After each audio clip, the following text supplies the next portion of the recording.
자, 그러면 우리가 계속해서요. 이제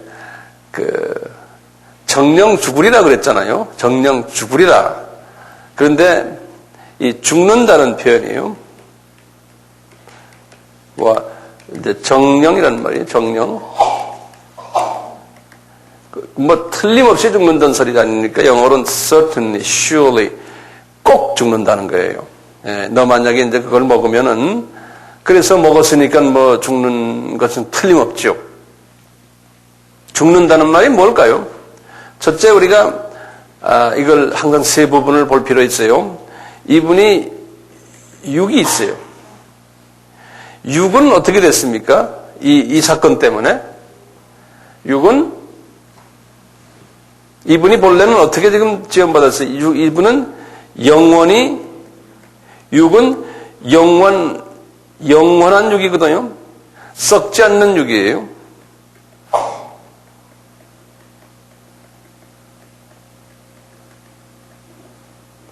썩지 않는 육의 상태였어요. 처음 만들었을 때. 우리 이런 육이 아니에요. 우리 이 육은 나이 먹는 육 아니에요?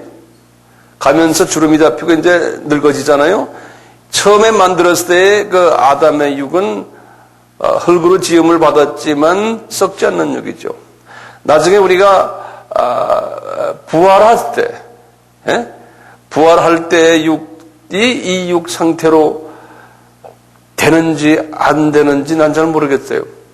왜냐하면 부활하고 우리가 이제 7년 환란 전에 이제 부활해서 이제 올라가잖아요. 공동원인 전체나 올라갔다가 다시 내려와서 천년왕국을 지나거든요. 천년왕국이 천년왕국이 처음에 이 에덴 동산이 아니거든요. 거기 가서 우리가 살 때, 그러니까 에덴 동산에서 가졌던 아담의 육의 모습은 아닌 것 같아요. 네. 그거 우리가 나중에 또 가서 봐야겠어요. 추측하는 길밖에 없어요. 어쨌든 이분은 썩지 않는 육인데, 소위 썩는 육으로 이제 변화된 거예요. 이 죽는다는 그 의미가요. 육의 부분에서는 어떻게 이분이 변했어요? 썩지 않는 육이 소위 썩는 육이 됐는데, 이 썩는 육이 오늘날 우리의 이런 썩는 육이 또 아니에요. 왜 그럴까요? 이분이 몇 살에 죽었어요? 930세에 죽었어요.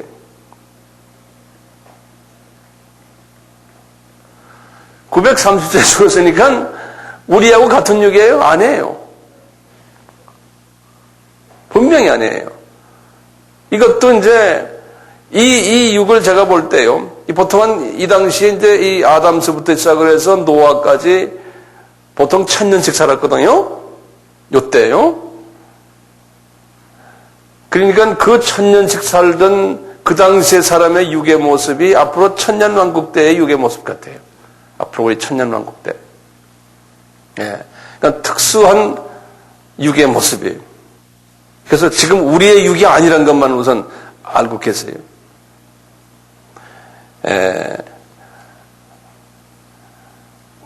우리의 육일 수도 있어요. 그렇지만 환경을 아주 좋게 만들어놨어요. 자, 보세요. 환경이 초창기의 타락 전의 환경은 기가 막힌 환경이죠. 기가 막힌 환경인데 그 환경에서 환경을 바꿔놨는데 그래도 우리 지금보다는 더 좋은 환경이에요. 1000년씩 사는 환경이에요. 예. 그리고는 노아 홍수가 딱 끝난 후에 하나님이 환경을 또 바꿔가지고 지금 우리 같은 환경으로 만들어놨어요. 그래서 120세라고 그랬거든요. 120세. 지금 우리가 그러니까 정말 몸 관리를 잘 하면은요, 환경 좋고 매일 산소만 먹고, 이제 영양탕 매일 먹고 이제 이러면은 120살까지는 살 수 있을 것 같아요. 예. 또 그것이 증거되고 있어요. 어떤 나라에 가면 100세, 110세, 120세까지는 못 봤지만 그런 사람들 보이거든요.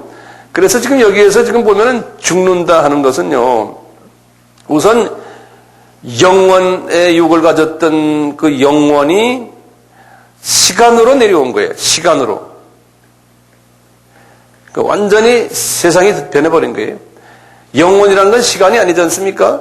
근데 이분이 시간 속에 들어와 버린 거예요. 시간 속에 들어와 가지고 이제 하루, 이틀, 3일, 1년, 2년, 3년 이 횟수를 먹어가면 가는 시간 속에 들어와 버린 거예요. 이거 완전히 차원이 다른 차원 속으로 들어와 버린 거예요. 이것이 이제 육적인 측면에서의 죽는다라는 의미로 해석이 될 수 있어요. 그리고 혼의 부분에서요. 혼, 마음이죠. 지식과 지정의 감정과 의지 부분이요. 그래서 마음이죠. 정신 부분이요. 이 부분은 어떻게 됐어요? 이 부분은 이제 소위 사탄의 마음으로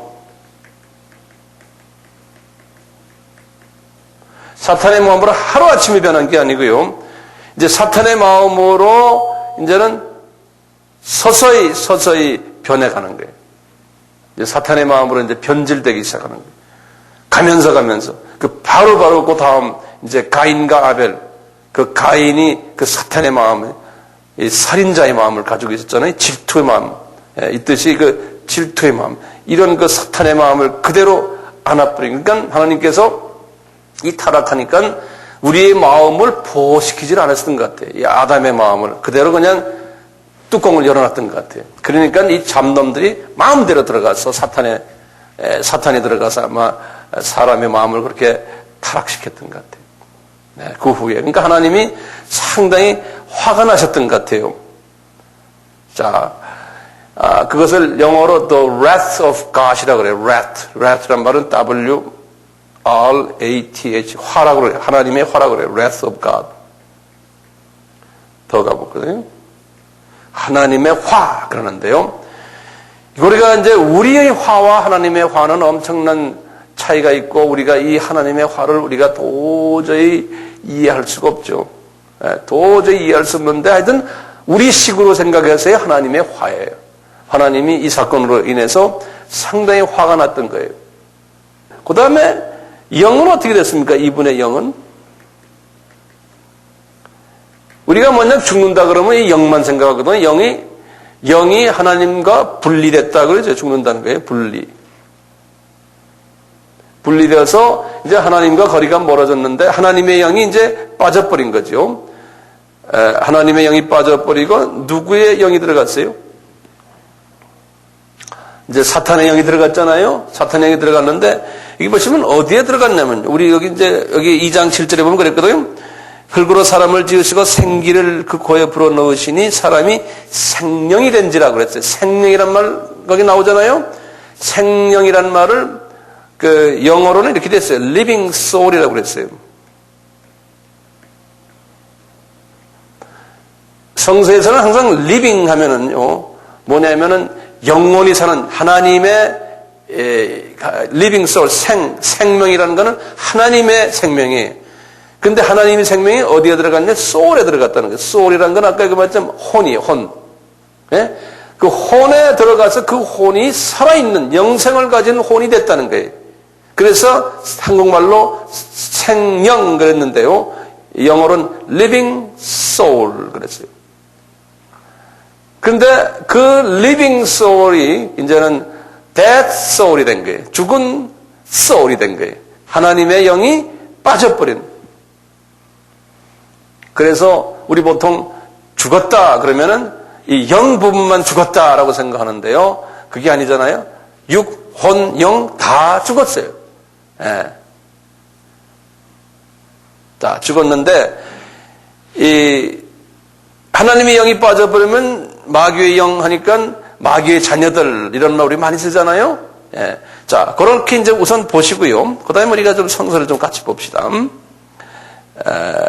7절부터 보세요. 7절부터 3장 7절부터요. 한번 성서 열어보세요. 이에 그들의 눈이 밝아 자기들의 몸이 벗은 줄을 알고, 그때 그들이가 누굽니까? 아담과 하와지요. 그분들의 눈이 밝아졌다고 그랬어요. 이건 무슨 눈일까요? 지금 이 시간에 이분들이 지금 눈이 이 시간에 지금 영원 세계에서 무슨 세계로 떨어져 버렸어요.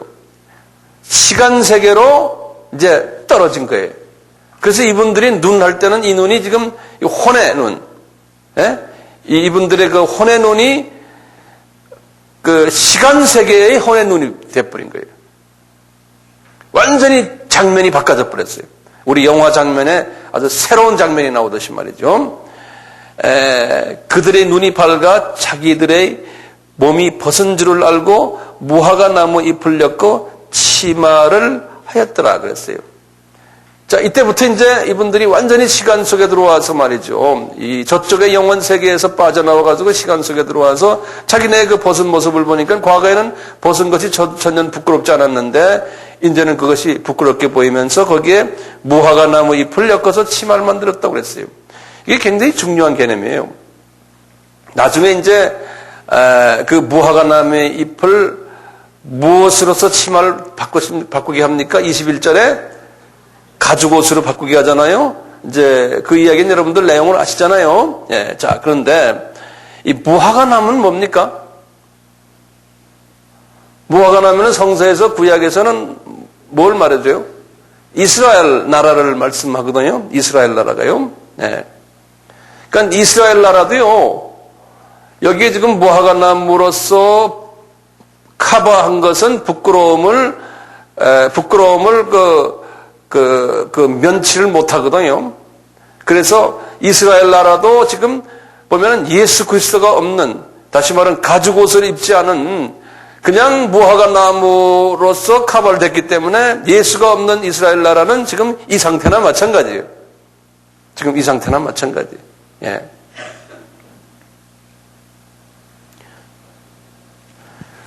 (8절에) 그들이 날이 서늘할 때 동산에 거하시는 여호와 하나님의 음성을 듣고, 이때 여호와 하나님은 예수님이에요.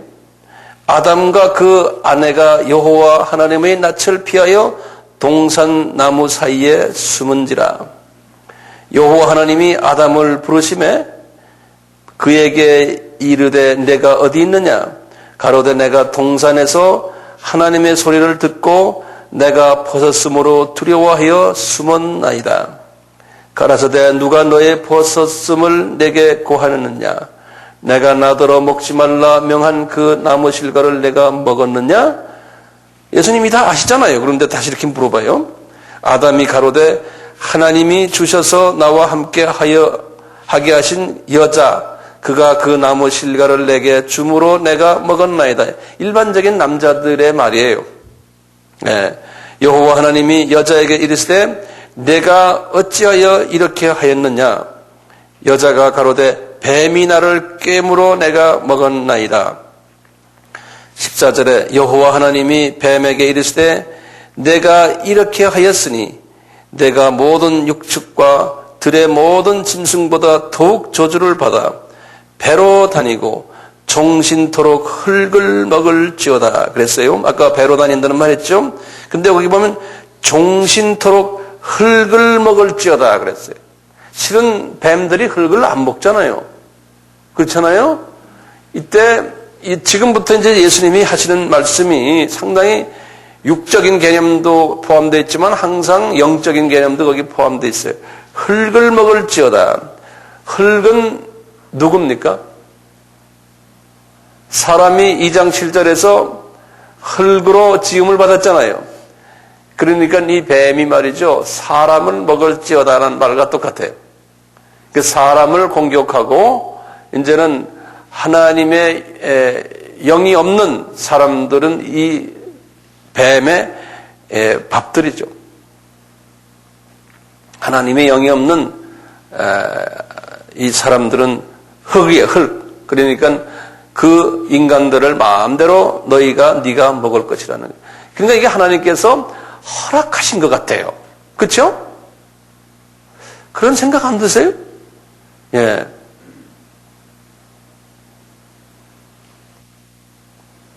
그런데 또 그렇게 말하면 또 하나님한테 미안한 것 같기도 하고.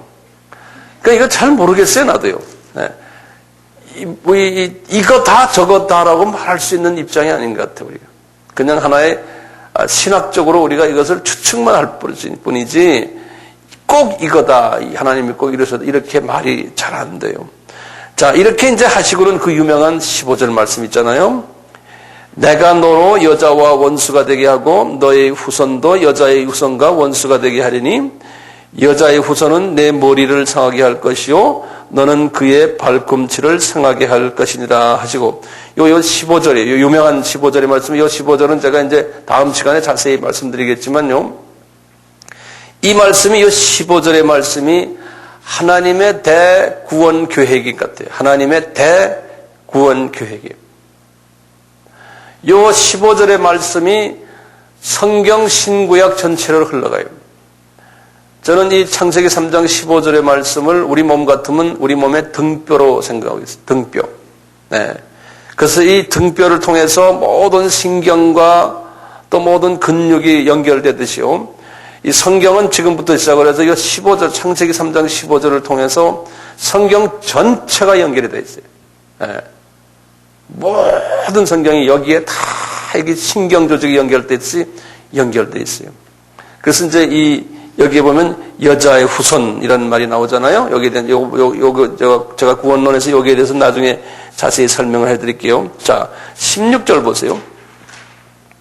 또 여자에게 이르시되 내가 네게 잉태하는 고통을 크게 더하리니 내가 수고하고 자식을 낳을 것이며 너는 남편을 사모하고 남편은 너를 다스릴 것이리라 하시고 이 말씀 하나 보면요. 이 안에도 여러 가지의 영적인 의미가 숨겨져 있어요. 예. 그래서 이제 우리가 어떤 성서에서 말하는 한 마디가요. 그 속에는 영적인, 혼적인, 육적인 의미가 다 포함되어 있어요. 그 안에. 그러니까 이 종합적으로 표현되어 있거든요. 여기도 보세요. 또 여자에게 이르되 그랬어요. 이때는 여자는 누굽니까? 하와죠.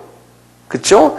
그런데 20절에 보면 하와를요. 아담이 그 아내 이름을 하와라 했으니 그는 하와라는 뜻이 뭐냐면 모든 산자의 어미다 그랬어요.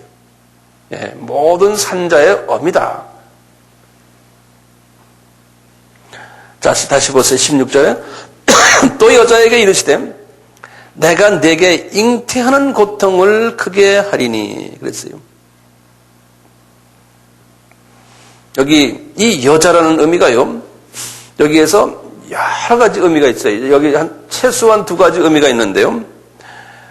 여기 15절 잠깐 보세요. 내가 너로 여자와 원수가 되게 하고 했어요. 그때 보세요. 여기 지금 예수님이 말씀하시기를 내가 너로 하면 너가 누굽니까? 누구예요? 여기 문자적으로 그대로 보면 하와죠. 그렇잖아요. 지금 하와예요. 여기 지금 하와가 아니에요. 죄송합니다. 너가 사탄이죠. 네, 그게 내가 너로 사탄 너가가 누굽니까? 여기 사탄이죠. 사탄아, 네가 여자와 원수가 되게 한다는 거예요. 그러면 그 여자는 누구예요? 여기서 여자는요. 문자적으로 그대로 보면 하와죠. 그렇죠? 여기서 문자로 보면 그대로 하와예요. 하와와 원수 되게 하겠다는 거예요. 그러면 보세요. 하와를 꼬셨죠. 요 사탄이요. 하와를 꼬셨는데 이게 그러니까 여러 가지 의미가 내포 있어요. 그런데 20절에 뭐라고 했냐면 하와라는 의미는 모든 산자의 어머니라고 그랬잖아요. 예? 산자의 어머니. 또 어느 성경의 그 원문을 보면요. 하와 해놓고 뭐라고 썼냐면 생명 그랬어요. 산자의 어머니인데 그걸 한마디로 하면 하와의 뜻은 생명이다 그랬어요. 그래서 영어로는 life 그랬어요. life. 그렇다면 우리가 생각이 어디까지 미치냐면 하와가 life다. 생명이다. 그러면 신약에 와서 생명은 누구예요? 예수님이 나는 길이요 진리요 생명이니 그랬죠. 그러면 여기 보면 이 사탄이 여자와 원수된다는 것이 상징적으로 누구하고 원수된다는 거예요? 예수님과 원수된다는 거예요. 그런데 이 말은 누가 하는 거예요, 지금요? 예수님이 또 하시는 말씀이에요. 그러니까 이게 알다가도 모르겠다니까. 네. 근데 이 성경 말씀이 영적인 말씀들이 여러 가지 이렇게 깊은 여러 가지 깊은 밑에 깔려 있는, 숨겨져 있는 그 비밀들이 있어요. 자, 보세요. 다시 봐요. 내가 너로 여자와 원수되게 하고, 너의 후손도, 너의 후손은 누구예요?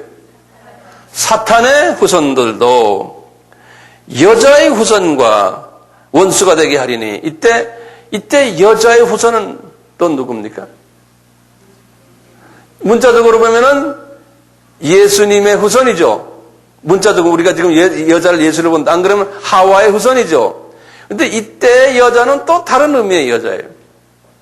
여자의 후손이 누구냐면 이때 여자는 마리아를 이야기하는 거예요. 마리아의 후손이 누굽니까? 예수님이에요. 그래서요, 우리 갈라디아서에 보면 딱 나와요. 갈라디아서 4장 4절에 보면 바울에게 이 예수님이 여자의 후손이라고 딱 말해줬어요. 갈라디아서 4장 4절에 보시면. 이 구약에서는요, 신약에서도 마찬가지고 항상 자녀들은 여자에게서 났다 이런 말 별로 안 해요. 항상 누구의 아버지의 이름을 대요. 예. 근데 갈라디아서 4장 4절에 이랬어요. 때가 참에 하나님이 그 아들을 보내서 여자에게서 나게 하시고, 이렇게 써요. 율법 아래 나게 하신 것은, 이렇게 속에서 여자에게서 나게 하시고, 요 말이 무슨 말이냐면, 여기 지금 여자의 후손이란 말과 연계가 된다고 그랬어요. 이제 신학자들이 다 그렇게 말을 해요. 네. 그래서 예수님을 여자의 후손님. 그래서 여기서는 이때 여자는 마리아예요. 마리아. 여자의 후손. 아버지 없는, 실은 아버지가 없잖아요. 법적인 아버지뿐이죠. 네. 그래서 여자의 후손과 원수가 되게 하려니. 요 말씀 때문에겠죠. 마리아, 동정녀 마리아로 또 나왔었는지도 몰라요. 또 그 길밖에는 하나님이 사람을 될 수 있는 길이 없죠. 네. 자, 보세요. 원수가 되게 하리니 여자의 후손은 내 머리를 상하게 할 것이요. 내가 누굽니까? 마귀의 사탄의 머리. 여자의 후손은 예수님은 마귀의 머리를 상하게 할 것이요. 급소를 때린다는 거예요. 너는 그의 팔꿈치를 상하게 할 것이다. 다시 말하면 예수님이 십자가에서 못에 박히실 것을 말씀하는 거예요. 상징적으로. 그러니까 예수님이 십자가에서 못의 발에 박혔을 그 순간에 사탄은 머리가 공격을 받는다는 거예요. 여기 보면 너는 내 머리를 상하게 할 것이라니까 급소를 때린다는 거죠. 그러니까 사탄이 거기에서 이제 완전히 능력이 상실된다는 거예요. 이제 십자가에서. 네. 그래서 요 상제기 3장 15절의 말씀이 이제 아마 성자 성령 하나님이 아담이 하와가 이렇게 죄를 지었을 때 아마 이분들이 그 삼위 하나님께서 회의를 하셨을 거예요. 이 문제를 어떻게 해결하느냐? 그랬을 때 아마 분명히 그랬을 거예요. 성부 하나님이 아마 그 회의의 의장 같으신 분 같아요. 제가 볼 때요. 삼위 하나님이 다 같은 지위시고 같은 높이의 같은 양과 질의 하나님이시지만 서로가 그 회의를 하면서 결정을 했던 것이 성자 하나님이 인간으로 내려가서 피를 흘려야 된다. 그 피 흘린다는 사건은 제가 다음에 이제 왜 피를 흘려야 되는지 그건 내가 다음 시간에 자세히 설명하려고 그래요. 여기에서 보면은 그 구원의 계획이 여기에서 이제 우리에게 밝히 보여주고 있어요. 자, 그렇게 하시고는 16절 다시 보세요. 이제부터 이 환경이 변화되는 모습이 보여요. 또 여자에게 이르시되 내가 내게 잉태하는 고통을 크게 하리니 내가 수고하고 자식을 낳을 것이며 너는 남편을 사모하고 남편은 너를 다스릴 것이라 하시고, 여기 보면 여자의 의미가 몇 가지가 있어요. 여기 좀 이 안에 보면 말이죠. 보세요. 너는 또 여자에게 이르시되 내가 내게 잉태하는 고통을 갖게 했다. 자, 이때는 이 여자는 누굽니까? 하와죠. 분명히 그렇죠? 첫째 육적인 의미의 하와가 아기를 낳을 때 잉태하는 고통을 가지겠다는 게, 그거는 여자분들 다 경험하시잖아요. 자, 그게 있어요. 자, 그런데요, 또 이 여자가 아까 누구라고 그랬어요? 마리아도 그 경험을 했잖아요.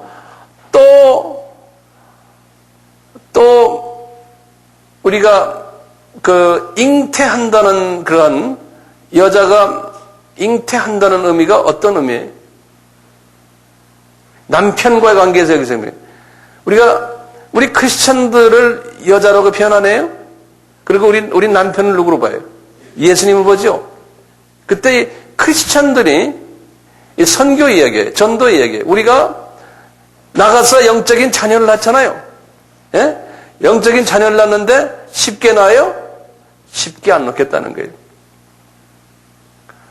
정말 우리가 지금 선교를 하지만 얼마나 힘들이 합니까?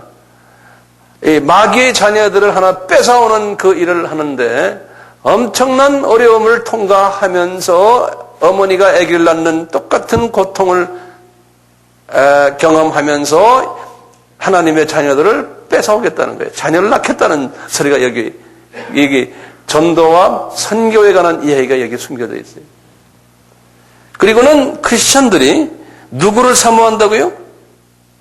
남편인 예수님을 사모한다는 거예요. 똑같이 육의 부인들도 남편에게 의지하고 사모하며, 남편은 너를 다스릴 것이다. 예수님이 우리 크리스천들을 다스리듯이 또 가정의 남편들도 부인들을 또 다스린다는 거예요. 그래서 부부간의 관계에서 예수님과 우리 부인과의 관계를 우리 에베소서에서 말씀했잖아요. 그 모든 여러 가지의 그 역동성이 여기에 다 이렇게 숨겨져 있어요. 이제 17절 보세요.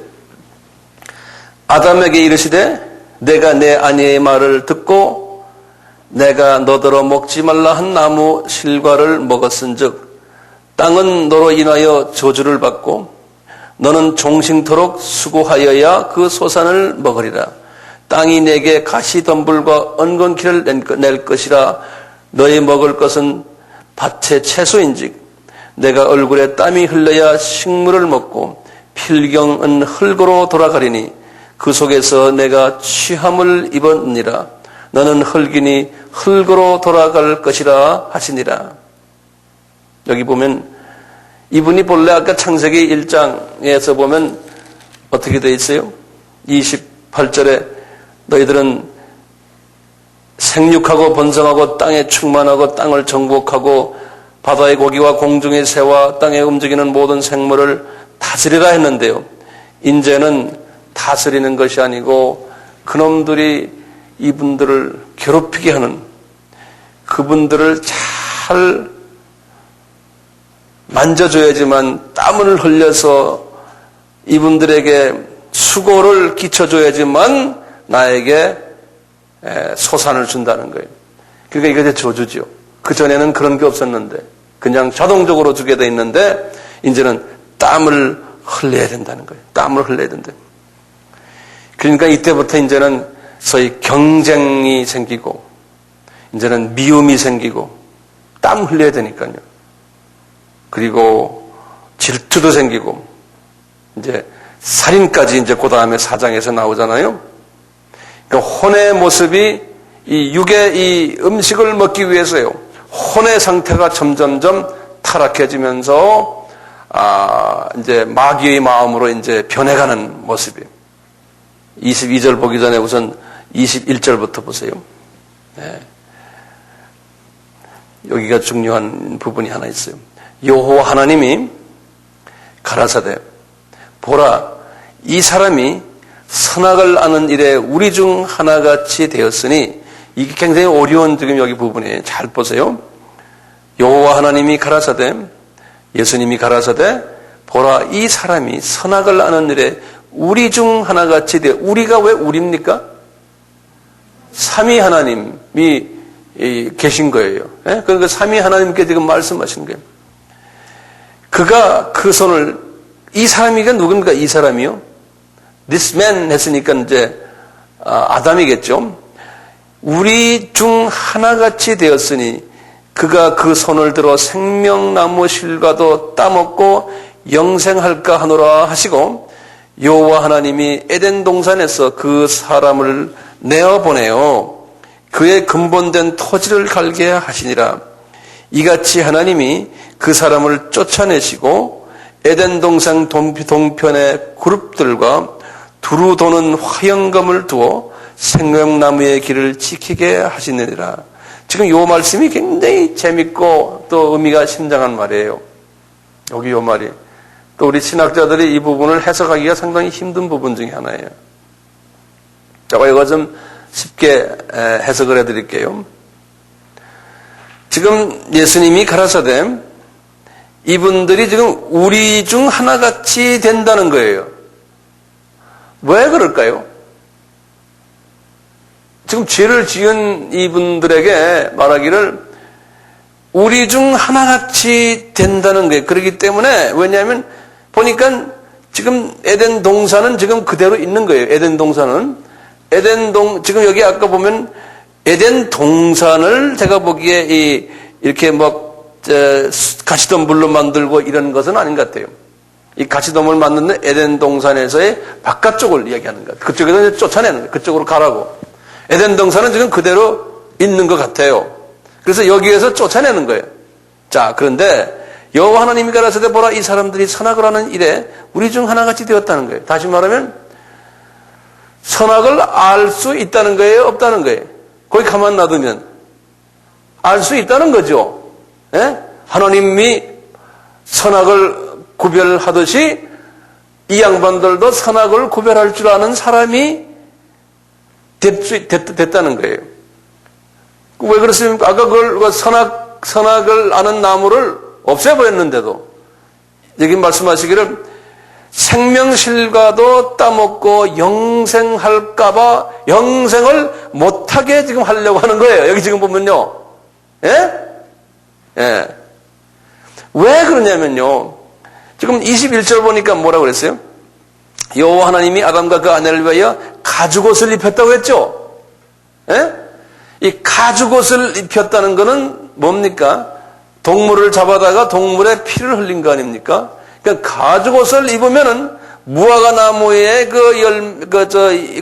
나무 잎에 엮은 치마하고는 다르다는 거예요. 다시 말하면 가죽옷을 입었다는 건 예수 그리스도의 보혈의 의미가 있지 않습니까? 가죽옷을 입고 다니면은 이제 이게 상징적인 의미예요. 예수 그리스도로 카바당하는 것과 마찬가지예요.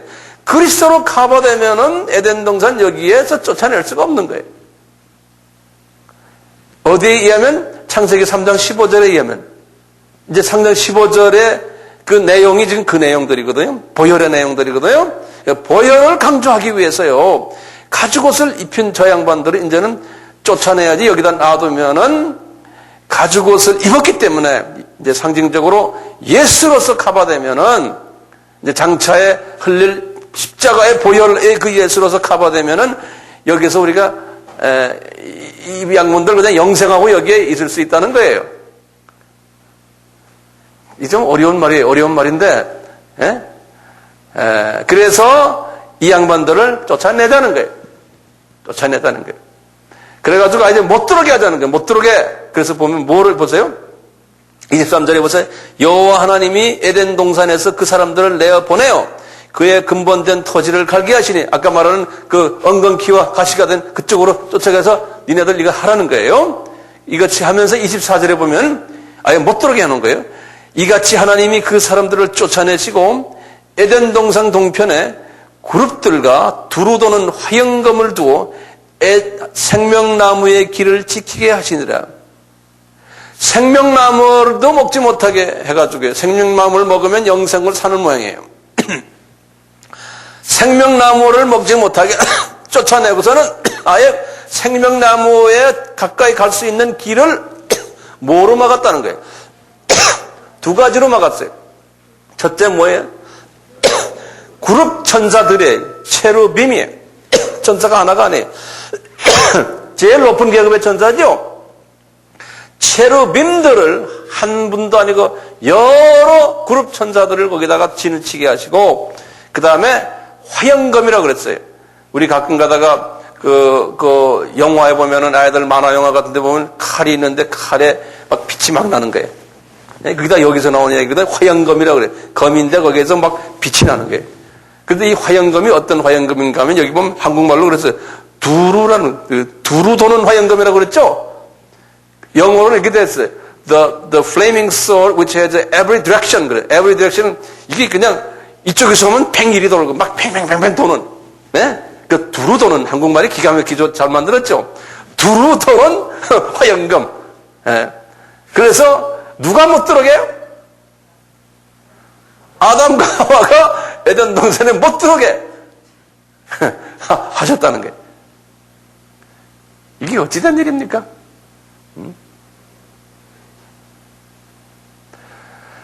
이거 이제 이 스토리를 이렇게 보면요.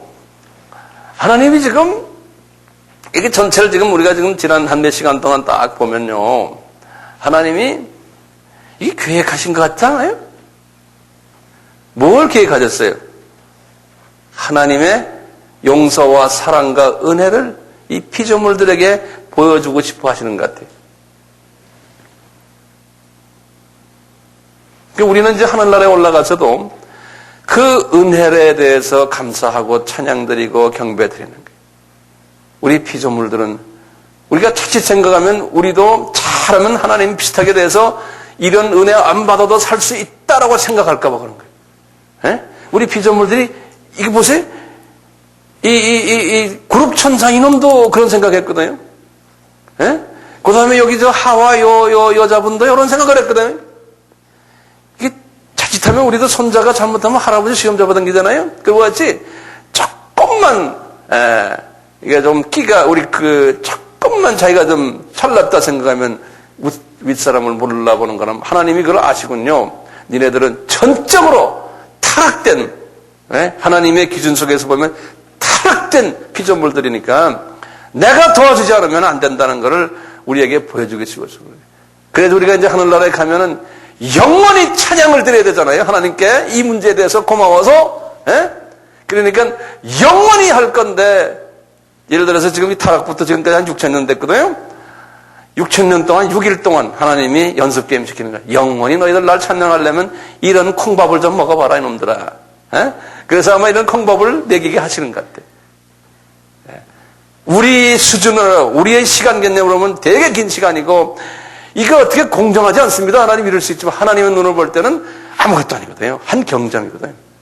영원한 시간으로 볼 때 문제는 뭐냐? 너희들 과연 나를 존경하느냐? 찬양하느냐? 나를 경배하느냐? 그러니까 우리가 지금 하나님을 생각할 때요. 하나의 지적으로만 보지 말고 과연 하나님을 만나서 하나님, 예수님이 아니면은 나는 지금도 살 길이 없습니다. 그걸 매일 고백하는 사람.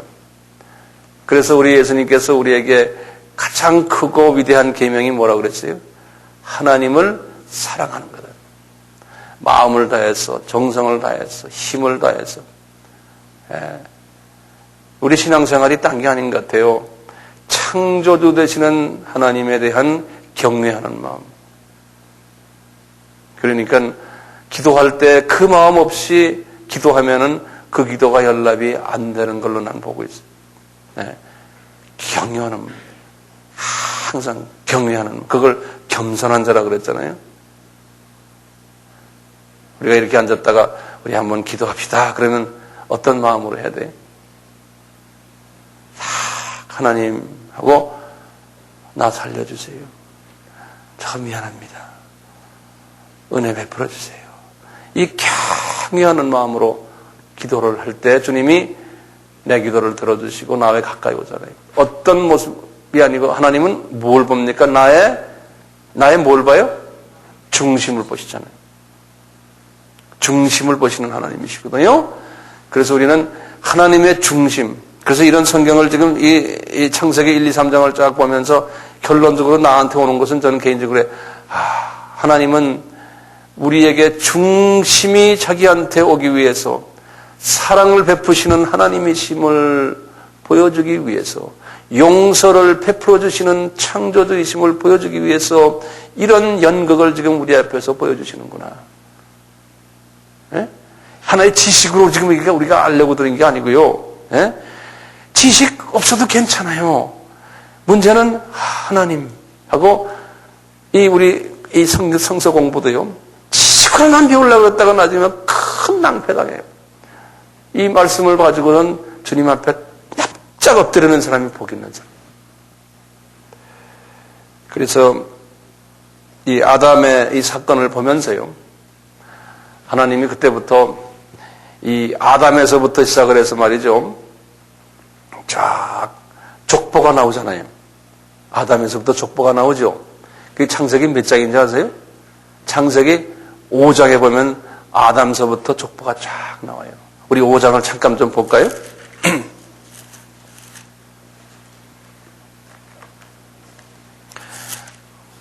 5장에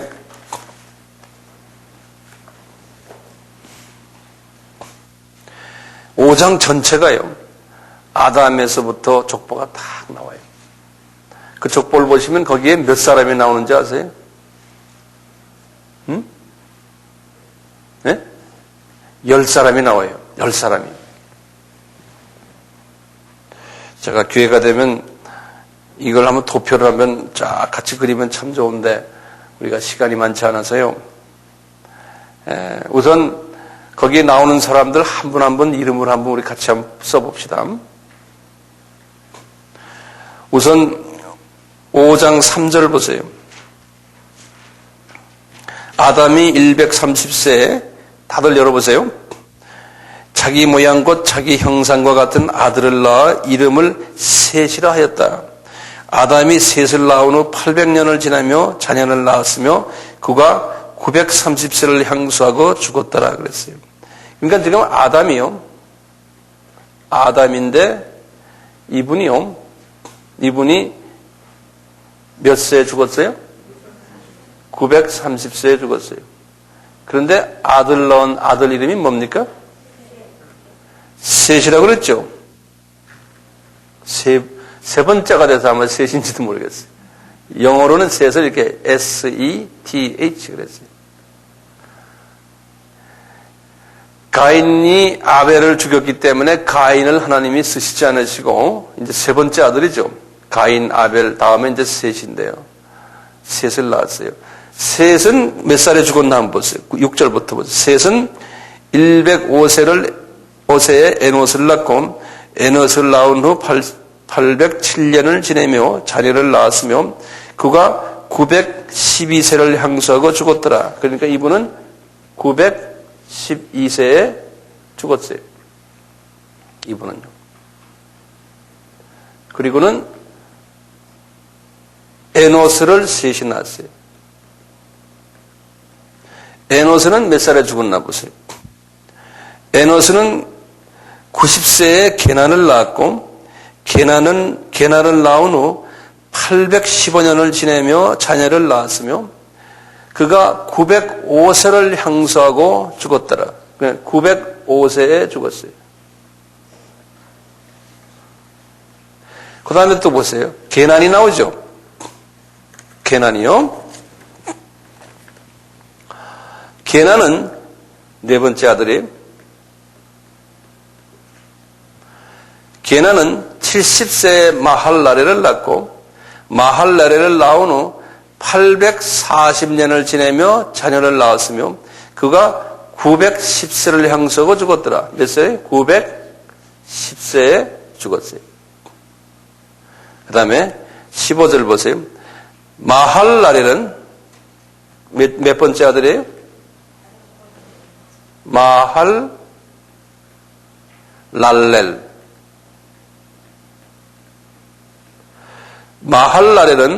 65세에 야렛을 낳았고 야렛을 낳은 후 830년을 지내며 자녀를 낳았으며 그가 895세를 향유하고 죽었더라. 895세. 그 다음에 여섯 번째 아들 야렛은 162세에 에녹을 낳았고 에녹을 낳은 후 800년을 지내며 자녀를 낳았으며 그가 962세를 향유하고 죽었더라. 962세. 그 다음에 일곱 번째 에녹이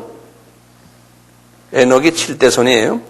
에녹은 65세에 무두셀라를 낳았고 무두셀라를 낳은 후 300년을 하나님과 동행하며 자녀를 낳았으며 그가 365세를 향유하고 죽었더라. 365세. 1년이 365일이죠? 그렇게 외워두시면 돼요. 에녹은 365세에 낳고 어떻게 됐어요? 이분은 에녹은 그 다음에 24절에 에녹이 하나님과 동행하더니 하나님이 그를 데려가심으로 세상에 있지 아니하였더라. 그랬어요. 여덟 번째 아들 무두셀라는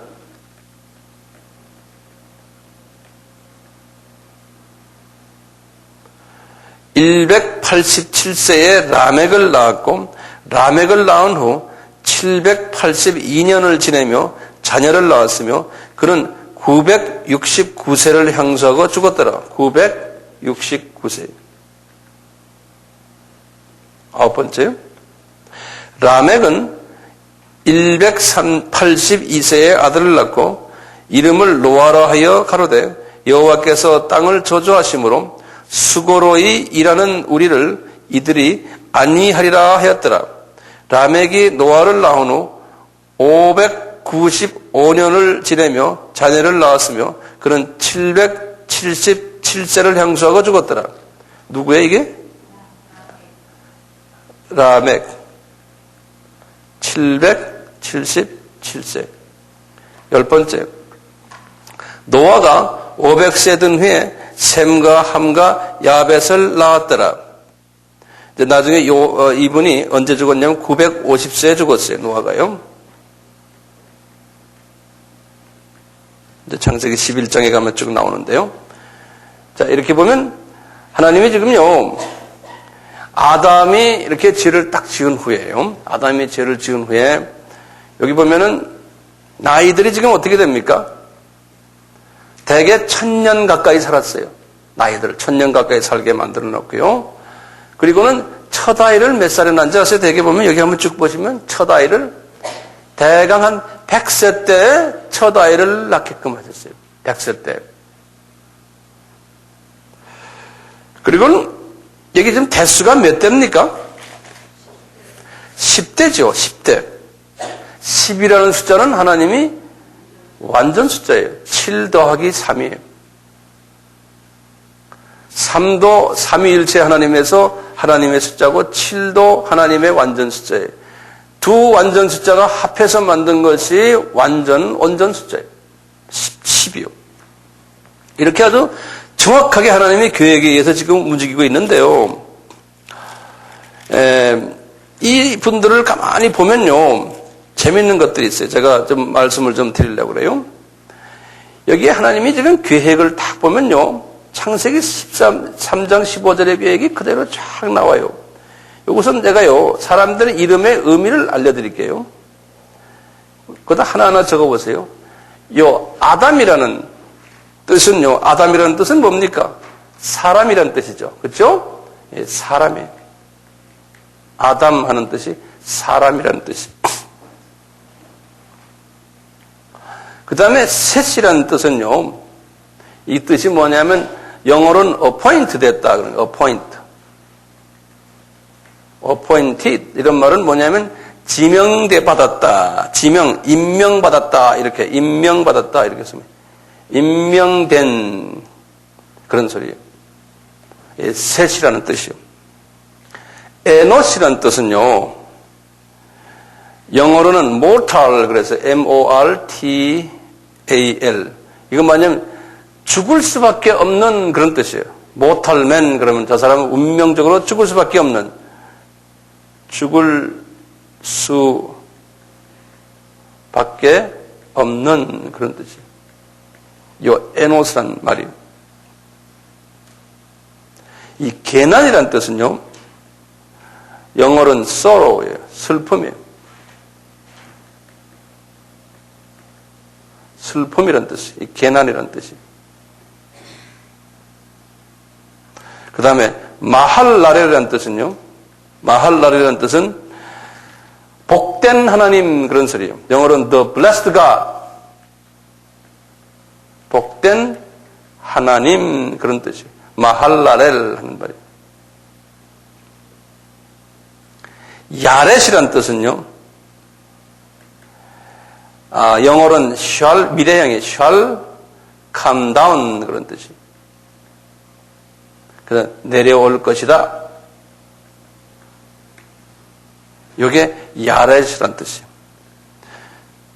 에녹이라는 말은요, 이건 영어로는 teaching이에요. 가르친다라는 뜻이에요. 무드셀라라는 뜻은요,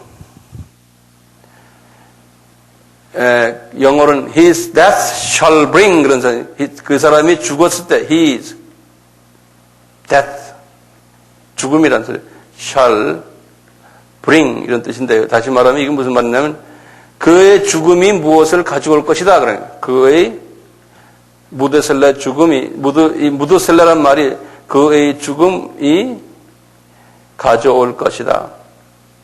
무엇을 가져올 것이다. 이런 뜻이. 라멕이라는 소리는요, 영어로는 lamentation이라는, lamentation.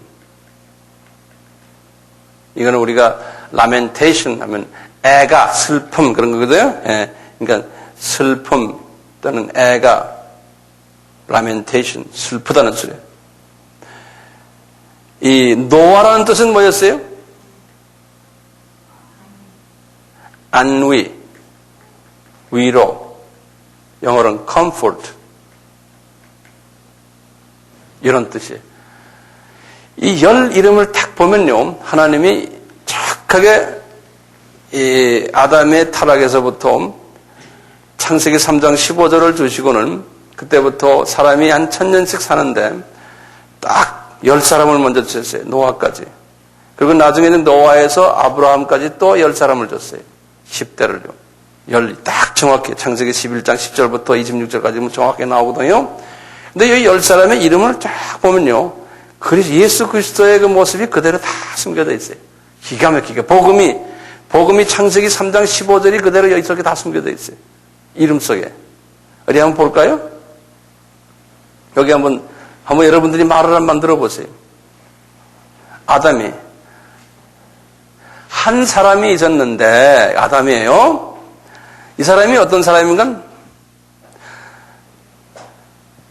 죽을 수밖에 없도록 만들어졌다는 거예요. 어포인트됐다는 거예요. 그렇게 임명됐어요. 그래서 슬픔을 가지고 있더라는 거예요. 그래서 아담이 죄를 지어서 영원히 망할 수밖에 없는, 멸망할 수 없는 그러한 사람으로 임명됐다는 거예요. 그렇게 보면 이게 예정론적인 측면이 여기 숨겨져 있어요. 네? 그런데 복된 하나님이 누굽니까? 예수님이죠. 할라렐이에요. 복된 하나님이 우리들에게 내려오셔서 가르치시기를 뭐냐? 그의 죽음이, 누구의 죽음이에요? 예수님의 죽음이 우리의 여기 슬픔을 위로해 주실 것이다. 이렇게 되어 있어요. 예수 그리스도의 그 복음이 그대로 숨겨져 있는 거예요. 기가 막히게. 정말 좀 막말라면 기똥차게 숨겨져 있어요. 이 복음 안에, 이 말씀 속에. 예. 그래서 노아의 홍수전까지만 해도요, 이 복음으로 숨겨져 있는 거예요, 이렇게. 이 복음, 이 후에도 마찬가지예요. 나중에 이제 보시면 나오는데요. 이제 자유신학자들은 이런 창세기에 나오는 이런 모든 이야기들은 이건 하나의 사람이 만든 그냥 이야기들이다, 신화들이다 그래요. 그래서 창세기 1장에서부터 11장까지는 아브라함을 부르는 그 장면이 12장이거든요. 그 전까지는 우리가 이건 신화다. 안 그러면 사람이 만들어낸 하나의 그냥 스토리이기 때문에 거기에 나오는 연대들은 이거는 의미가 없다. 상징적이다. 또 많은 신학자들이 여기서 나오는 이 연대들 있죠. 이 몇 살에 죽었다, 몇 살에 이거 나오는 거 있잖아요. 여기에 대해서도 이것도 하나의 상징적이다. 이걸 문자적으로 보질 않아요. 왜 안 보겠어요? 왜 못 봐요? 영의 눈이 어두워서 그래. 이 안에 숨겨져 있는 엄청난 그리스도의 그 복음, 예수 그리스도의 보혈이 숨겨져 있는데 그것을 보질 못해요. 그냥 답답하죠? 왜 답답할까요? 영의 눈이 어두워져서. 악령의 영향을 받으니까 그 속에서 그게 보이지가 않는 거예요. 오늘은 여기에서 이제 끝나겠어요. 이 정도로 하시고, 오늘의 가장 중요한 부분은 창세기 3장 15절의 말씀이에요. 가장 중요한 부분을 잊지 말아 주시길 바라고요. 또 지금 요 창세기 5장에 나오는 10분의 그 계보 속에 그리스도의 복음이 숨겨져 있고 예수 그리스도의 보혈이 거기에 숨겨져 있다는 것을 잊지 말아 주시길 바랍니다.